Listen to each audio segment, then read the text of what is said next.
Mourning the loss of their sole breadwinner.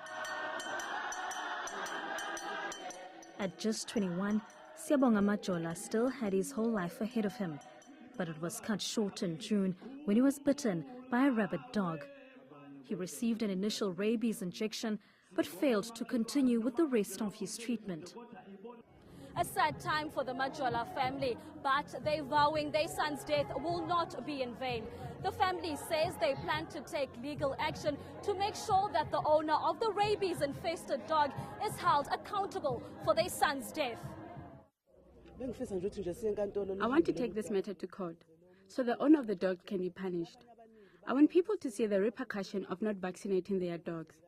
I've lost my son and nothing's going to bring him back. At least one expert believes that should this matter go to court, it would become a test case for the country.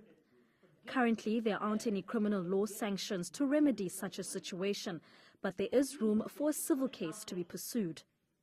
Under our local common law principle, the owner of a rabid animal can be held responsible for what is known as second-degree murder.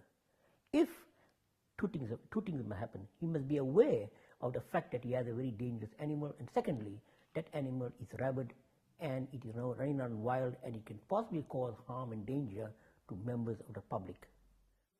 The Department of Agriculture and Environmental Affairs says it spent 15 million rand on rabies campaigns and vaccination drives across the province, and it would back the Majolas in pursuing a legal case. This week, the KZN Provincial Cabinet will be asked to approve a proposal to prosecute negligent dog owners who fail to vaccinate their dogs. Nontobeko Specie, Marion Hill, Durban.